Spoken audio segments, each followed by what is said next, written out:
പ്രിയപ്പെട്ട കുട്ടികളെ, ഞാൻ സുരേഷ് അരീക്കോട്, മുകുളം മലയാളം. ഇന്ന് നമ്മൾ 9ാം ക്ലാസ്സിലെ പാദവാർഷിക പരീക്ഷയുടെ അടിസ്ഥാന പാഠാവലി വിശദമായ ഉത്തരങ്ങളാണ് ചർച്ച ചെയ്യുന്നത്. ചോദ്യ പാറ്റേണിലുള്ള മാറ്റം നമ്മൾ നേരത്തെ അറിയിച്ചതാണ്.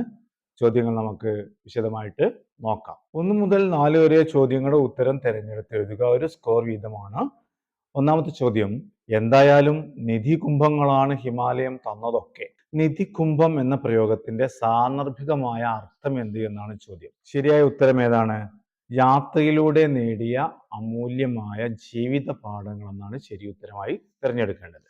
രണ്ടാമത്തെ ചോദ്യം: താഴെ കൊടുത്തിട്ടുള്ളവയിൽ ശരിയായി വിഗ്രഹിച്ച് എഴുതിയത് ഏത്? ഏതാണ് ശരിയായ വിഗ്രഹം? മരത്തിന്റെ തണൽ, മരത്തണൽ എന്നാണ് ശരിയായ വിഗ്രഹരൂപം. മൂന്നാമത്തെ ചോദ്യം: ഇളംകാറ്റിൽ തൂവലുകൾ മണ്ണിലേക്ക്, പറവയുടെ വഴികൾ തെളിയുന്നു. വരികളുടെ ആശയവുമായി യോജിക്കുന്ന പ്രസ്താവന ഏത്? പ്രസ്താവന 1: തൂവലുകൾ കൊഴിയുന്നത് പരിഗണിക്കാതെ പറവകൾ ലക്ഷ്യം നോക്കി പറക്കുന്നു. പ്രസ്താവന 2: പ്രതിസന്ധികളെ മറികടക്കുമ്പോഴാണ് ജീവിത വഴികൾക്ക് തെളിച്ചമുണ്ടാകുന്നത്.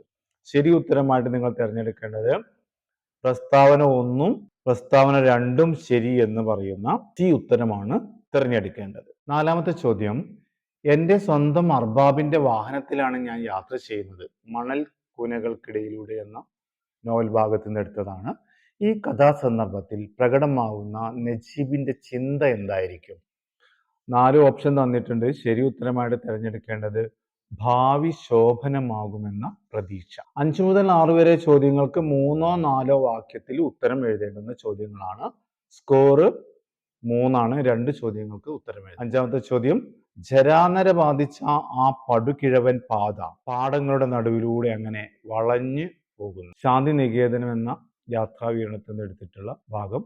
അടിവരയിട്ടതുപോലുള്ള പ്രയോഗം യാത്രാവിവരണത്തെ ആകർഷകമാക്കുന്നത് എങ്ങനെ? വ്യക്തമാക്കുക. അപ്പം 3 മാർക്കിന്റെ ചോദ്യമാണ്. അപ്പോൾ ഒരു 3 ശരിയായ വാല്യൂ പോയിന്റ്സ് നിങ്ങൾ ചേർത്തിരിക്കണം. നമുക്ക് എന്തൊക്കെ ചേർക്കാൻ പറ്റും? വാങ്മയ ചിത്രങ്ങളുടെ ഭംഗി, മനോഹരമായ വർണ്ണനകൾ, പ്രകൃതിയിലെ മനുഷ്യഭാവം കൽപ്പിക്കുന്ന കൽപ്പനകൾ, പിന്നെ അലങ്കാരികമായ ഭാഷ, കേരള ഗ്രാമീണ പ്രകൃതിയുമായുള്ള താരതമ്യം. ഇതുപോലുള്ള ഏതെങ്കിലും 3 മൂല്യാംശങ്ങൾ, വാല്യൂ പോയിന്റ്സ് നിങ്ങൾ ചേർക്കണം. 6ാമത്തെ ചോദ്യം എ ഓർ ബി ക്വസ്റ്റ്യൻ ആണ്. ഏതെങ്കിലും ഒന്ന് മാത്രമേ എഴുതാൻ പറ്റുകയുള്ളൂ. ശ്രദ്ധിക്കുക. എ ചോദ്യം വായിക്കാം. 12 വർഷത്തെ സാധാരണ ജീവിതത്തിൽ നിന്ന് നേടുന്നതിൽ എത്രയോ അധികം അനുഭവ പാഠങ്ങൾ 2 മാസത്തെ യാത്രയിൽ നിന്ന് ഞാൻ പഠിച്ചു. കാടുകളുടെ താളം തേടി. യാത്രയെക്കുറിച്ചുള്ള സുജാതാദേവിയുടെ ഈ തിരിച്ചറിവ് വിലയിരുത്തി കുറിപ്പ് തയ്യാറാക്കുക. 6ാമത്തെ ചോദ്യത്തിന്റെ ഉത്തരമായിട്ട് നമ്മൾ എന്തെല്ലാം ചേർക്കാൻ പറ്റും? സാധാരണ ജീവിതത്തിൽ നിന്ന് കിട്ടുന്നതിനപ്പുറമുള്ള വലിയ ജീവിത പാഠമാണ് യാത്രയിലൂടെ ലഭിക്കുന്നത് എന്ന് നമുക്ക് ചേർക്കാം. അതുപോലെ വ്യത്യസ്തമായ അറിവുകൾ, അനുഭവങ്ങൾ, അനുഭൂതികൾ ലഭിക്കാൻ ഇടയായ യാത്രയായിരുന്നു. പിന്നെ നാട്ടിലൂടെയുള്ള യാത്രയിൽ നിന്ന് വ്യത്യസ്തമായി കാട്ടിലൂടെയുള്ള യാത്രയിൽ നിന്ന് ഒരുപാട് അനുഭവങ്ങൾ, കാടും അതിൻ്റെ ജൈവ വൈവിധ്യം, അവിടുത്തെ കാലാവസ്ഥ, എല്ലാത്തിനെ കുറിച്ചുമുള്ള ഒരു വിശദമായ നേരിട്ടുള്ള അനുഭവമാണ് ഈ യാത്രയിലൂടെ ലഭ്യമാകും. ബി ക്വസ്റ്റ്യൻ: കുലുങ്ങി കുലുക്കി എനിക്ക് നടുവേദനിക്കാൻ തുടങ്ങിയിരിക്കുന്നു. ശ്വസിക്കാൻ ബുദ്ധിമുട്ടും വിധത്തിൽ പൊടിപടലങ്ങൾ ഉയർന്നു പൊങ്ങുന്നുണ്ട്. മണൽ കൂനകൾക്കിടയിലൂടെ എന്ന നോവൽ ഭാഗത്തിലെ ഭാഗമാണ്. നജീബിന്റെ യാത്രാനുഭവത്തെക്കുറിച്ച് ഈ വാക്യം നൽകുന്ന സൂചനകൾ എന്തെല്ലാം? നിങ്ങളുടെ നിരീക്ഷണങ്ങൾ കുറിക്കുക. അപ്പോൾ ബി ക്വസ്റ്റ്യൻ നമുക്ക് എന്തെല്ലാം സൂചനകൾ ചേർക്കാൻ പറ്റും? വളരെ പഴക്കം ചെന്ന വണ്ടിയുടെ വേഗത കുറഞ്ഞ യാത്രയായിരുന്നു നജീബിൻ്റേത്. ദുർഘടം പിടിച്ച പാതയിലൂടെയുള്ള മണിക്കൂറുകൾ നീണ്ട വിശ്രമമില്ലാത്ത യാത്ര. പിന്നെ അർബാബിന്റെ വളരെ മോശമായ പെരുമാറ്റം. വണ്ടിയുടെ പിറകിലിരുന്നുള്ള യാത്ര ശ്വസിക്കാൻ പോലും ഏറെ പ്രയാസം ഉണ്ടാക്കി. പൊടിപടലങ്ങൾ പാറി വളരെ അസ്വസ്ഥമായ ഒരു യാത്രയായിരുന്നു നജീബിനുണ്ടായിരുന്നത്. ഇതുപോലുള്ള 3 സൂചനകൾ ഉത്തരം ക്രമീകരിക്കുക. 7 മുതൽ 10 വരെയുള്ള ചോദ്യങ്ങൾക്ക് 4ഓ 5ഓ വാക്യത്തിൽ ഉത്തരം എഴുതുക. സ്കോർ 4 ആണ്. അപ്പോൾ 4 ചോദ്യത്തിന് 4 മാർക്ക് എന്ന ക്രമത്തിൽ 16 മാർക്ക് ടോട്ടൽ സ്കോർ വരും.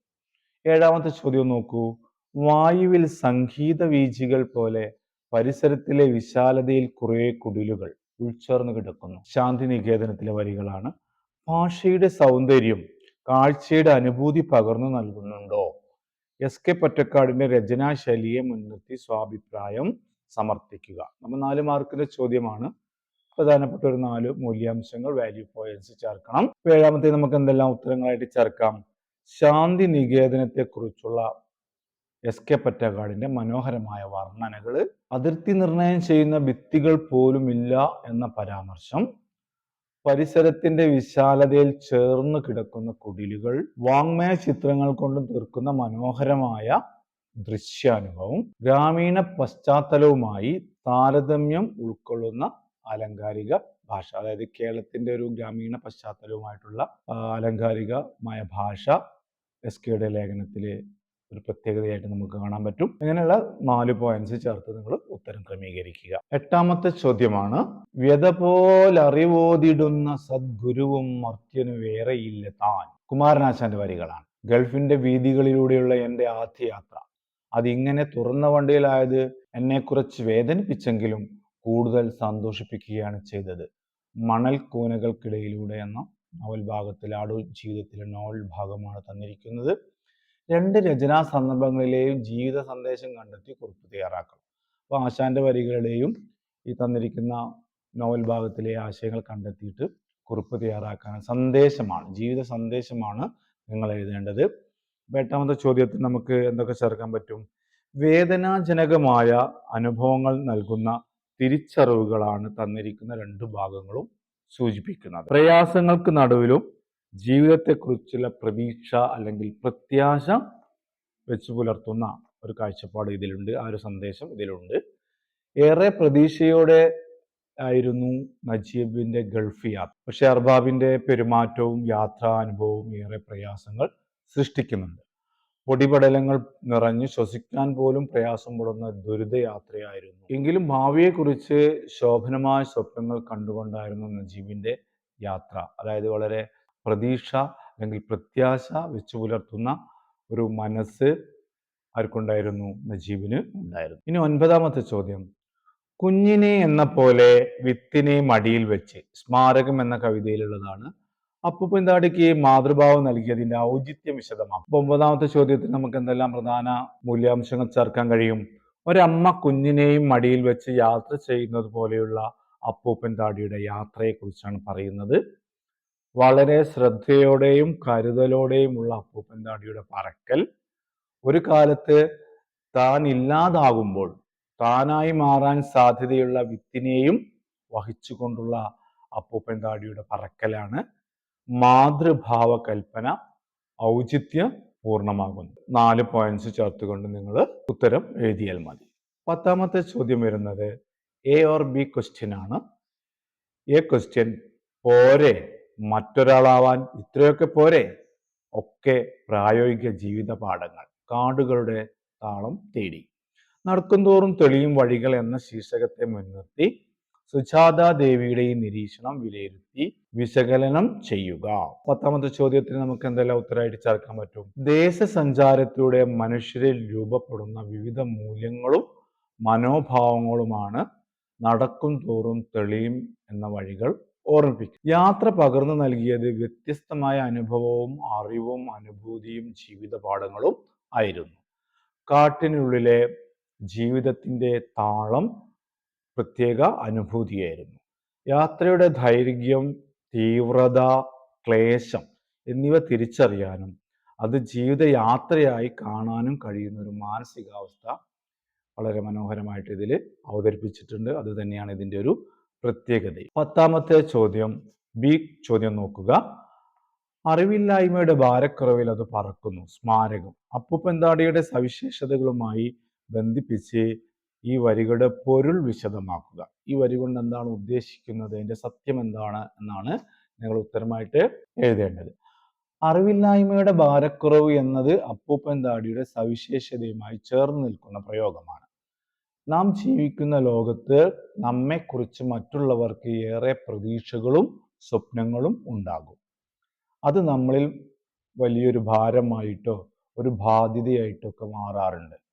വലിയ അറിവുകളോ ബാധ്യതകളോ ചുമക്കാതെ വളരെ ലളിതമായി ജീവിക്കുക എന്നത് വളരെ പ്രധാനപ്പെട്ടതാണ്. വലിയ പ്രതീക്ഷകളോ സ്വപ്നങ്ങളോ അറിവുകളുടെ ഭാരമോ ഇല്ലാതെ, അല്ലെങ്കിൽ അറിവുകളുടെ ഭാരമോ അപ്പൂപ്പൻ താടിയെ അലട്ടുന്നില്ല എന്നതാണ് ഈ ഒരു വരികളുടെ പൊരുൾ അല്ലെങ്കിൽ സത്യാവസ്ഥ. 11ാമത്തെ ചോദ്യം ഒരു ഗദ്യഭാഗമാണ്. ഗദ്യഭാഗം വായിച്ചതിന് ശേഷം അതിന് താഴെ 7 മാർക്കിന്റെ ചോദ്യങ്ങളുണ്ട്. ആ ചോദ്യങ്ങൾക്ക് നിങ്ങൾ ഉത്തരം എഴുതണം. അത് 2, 3, 2 എന്ന പാറ്റേണിലാണ് ചോദ്യമുള്ളത്. അപ്പോൾ 2 സ്കോർ ആകുമ്പോൾ അതിനോട് ചേരുന്ന 2 മൂല്യാംശങ്ങൾ വരുന്ന രീതിയിൽ ഉത്തരം എഴുതാൻ ശ്രദ്ധിക്കുക. ഈ ചോദ്യത്തിന്റെ ഉത്തരങ്ങൾ വിശദമായിട്ട് ഈ PDF-ൽ ചേർത്തിട്ടുണ്ട്. അപ്പം നമ്മുടെ മാറിയ ചോദ്യ പാറ്റേണിൽ ഒരു പ്രത്യേകത ശ്രദ്ധിക്കണം. ഇങ്ങനെയുള്ള ഖണ്ഡികകൾ തന്നിട്ട് വായിച്ച് ആശയം ഗ്രഹിച്ച് ചോദ്യങ്ങൾക്ക് ഉത്തരം എഴുതുന്ന രീതിയുണ്ട്. അപ്പോൾ ഇത്തരം ചോദ്യങ്ങൾ നിങ്ങൾ എന്ത് ചെയ്യണം? കൂടുതൽ പരിശീലിപ്പിക്കേണ്ടതുണ്ട്. അടുത്ത വിഭാഗം ചോദ്യങ്ങൾ. താഴെ തന്നിരിക്കുന്ന ചോദ്യത്തിന് ഒരു പുറത്തിൽ കവിയാതെ ഉത്തരം എഴുതുക. 7 സ്കോറിന്റെ ചോദ്യമാണ്. 2 ചോദ്യങ്ങളായ A ക്വസ്റ്റ്യനും ഉണ്ട്, B ക്വസ്റ്റ്യനും ഉണ്ട്. ഏതെങ്കിലും ഒന്നിന് മാത്രമേ ഉത്തരം എഴുതാൻ കഴിയുകയുള്ളൂ. ശ്രദ്ധിക്കുക. ഞാൻ മറുഡോർ തുറക്കാൻ ആഞ്ഞതും അർബാബ് എന്തോ ഒന്ന് അലറി. ഞാൻ ഞെട്ടി പിറകോട്ട് മാറി. അർബാബ്, ഈ വണ്ടി എവിടെയെങ്കിലും ഒന്ന് നിർത്തി ഞങ്ങൾക്ക് ഇത്തിരി ആഹാരം വാങ്ങിച്ചു തരൂ, ഞങ്ങൾക്ക് ഇത്തിരി വെള്ളം മേടിച്ചു തരൂ. സൂചനകളും പാഠഭാഗത്തെ ഇതര സന്ദർഭങ്ങളും പരിഗണിച്ച് അർബാബ് എന്ന കഥാപാത്രത്തെ നിരൂപണം ചെയ്യുക, അല്ലെങ്കിൽ ഒരു കഥാപാത്ര നിരൂപണമാണ് നമ്മൾ ഉത്തരമായിട്ട് വരേണ്ടത്. അപ്പോൾ പ്രധാനപ്പെട്ട ഉത്തര സൂചനകളായിട്ട് നമുക്ക് എന്തൊക്കെ ചേർക്കാം? കഥാപാത്ര നിരൂപണത്തിന്റെ ഒരു ഘടനയുണ്ട്, അത് കൃത്യമായും പാലിച്ചിരിക്കണം. അപ്പോൾ കഥാപാത്രത്തെ പരിചയപ്പെടുത്തണം, പിന്നെ കഥാപാത്രത്തിന്റെ സ്വഭാവ സവിശേഷതകൾ പറയണം, കഥാപാത്രം ഈ ഒരു നോവൽ ഭാഗത്ത് എത്രമാത്രം പ്രാധാന്യം അർഹിക്കുന്നതിനെ അല്ലെങ്കിൽ കഥാപാത്രത്തിന്റെ പ്രസക്തി സൂചിപ്പിക്കണം. അപ്പം നമ്മൾ അർബാബിനെ പരിചയപ്പെടുത്തണം. അതുപോലെ തന്നെ അർബാബിന്റെ സ്വഭാവ സവിശേഷതകൾ പറയുമ്പോൾ ക്രൂര മനോഭാവമുള്ള തൊഴിലുടമ, നജീബിനോടും ഹക്കീമിനോടും മനുഷ്യത്വരഹിതമായി പെരുമാറുന്നു. നജീബിനും ഹക്കീമിനും പഴഞ്ചൻ വാഹനത്തിൽ കഠിനമായ യാത്രയാണ് അർബാബ് ഒരുക്കുന്നത്. വണ്ടിയുടെ പിറകിൽ പൊടിപ്പാറിച്ചുകൊണ്ടുള്ള യാത്രയാണ് അർബാബ് വിധിച്ചത്. ആവശ്യമായ ഭക്ഷണമോ വെള്ളമോ നൽകാത്ത ക്രൂരനായ തൊഴിലുടമയാണ് അർബാബ്. കഥാപാത്രത്തിന്റെ പ്രസക്തി സൂചിപ്പിക്കുന്ന പരാമർശങ്ങളും കൂടി ചേർത്ത് നല്ലൊരു തലക്കെട്ട് കൂടി ചേർത്ത് ഒരു കഥാപാത്ര നിരൂപണം ചെയ്യുക. അപ്പോൾ പ്രധാനപ്പെട്ട ഒരു 5-6 പോയിന്റ്സ് നിങ്ങൾ ചേർത്തിരിക്കണം. 7 മാർക്കിന്റെ ചോദ്യമാണ്, പ്രത്യേകം ശ്രദ്ധിക്കുക. ഇനി 12ാമത്തെ ചോദ്യത്തിലെ B ക്വസ്റ്റ്യൻ ശ്രദ്ധിക്കുക. പാതയുടെ ഇരുപാടും കണ്ണെത്താത്ത ദൂരത്തോളം വ്യാപിച്ചു കിടക്കുന്ന നെൽപ്പാടങ്ങളിൽ കറുത്ത പുള്ളികൾ പോലെ തോന്നുന്ന പുല്ലുമാടങ്ങളിൽ നിന്ന് അത്താഴമൊരുക്കുന്നതിൻ്റെ പുക നേരിയ ചുരുളുകളായി മേഘബാധയില്ലാത്ത മാനത്തിലേക്ക് ഉയർന്നുകൊണ്ടിരുന്നു. SK പൊറ്റക്കാടിന്റെ ശാന്തിനികേതനം എന്ന യാത്രാവിവരണത്തിനടുത്തുള്ള ഒരു ഭാഗമാണ്. ചോദ്യം ശ്രദ്ധിച്ചോളൂ. കാഴ്ചകളെ അനുഭവമാക്കി മാറ്റുന്നവയാണല്ലോ യാത്രാ വിവരണങ്ങൾ. നിങ്ങളുടെ യാത്രാനുഭവം ഉൾപ്പെടുത്തി ഹൃദയഹാരിയായ ഒരു വിവരണം തയ്യാറാക്കുക. അപ്പോൾ ഇവിടെ ഉത്തരമായി വരേണ്ടത് നിങ്ങളുടെ സ്വന്തമായ ഒരു യാത്രാക്കുറിപ്പാണ്. ഒരു യാത്രാ വിവരണം തയ്യാറാക്കുമ്പോൾ ശ്രദ്ധിക്കേണ്ട പ്രധാനപ്പെട്ട കുറച്ച് കാര്യങ്ങളുണ്ട്. അത് നിങ്ങളുടെ രചനയിലും കടന്നു വരണം. അത് വെച്ചായിരിക്കും അതിൻ്റെ മൂല്യനിർണ്ണയം ഉണ്ടാകുക. അപ്പോൾ എന്തൊക്കെ ചേർക്കാൻ പറ്റും? നിങ്ങളുടെ കുറിപ്പിന് ഉചിതമായൊരു തലക്കെട്ട് ചേർക്കുക. പിന്നെ വിവരണങ്ങൾ ചേർക്കുമ്പോൾ ആവശ്യമായ വർണ്ണനകൾ, വാങ്മയ ചിത്രങ്ങൾ, ദൃശ്യങ്ങൾ, അതുപോലെ അലങ്കാര ഭാഷയൊക്കെ പ്രയോഗിച്ച് എഴുതാൻ ശ്രമിക്കുക. പിന്നെ ഗ്രാമീണമായ പ്രകൃതിയുമായി താരതമ്യം ചെയ്തുകൊണ്ടുള്ള പ്രയോഗങ്ങൾ, പ്രകൃതിയിലെ കാഴ്ചകൾ, നമ്മൾ കണ്ട കാഴ്ചകൾ, അതിൻ്റെ ഒരു മനുഷ്യഭാവം കലർത്തിക്കൊണ്ടുള്ള വർണ്ണനകളൊക്കെ ചേർത്തുകൊണ്ട് എഴുതുക.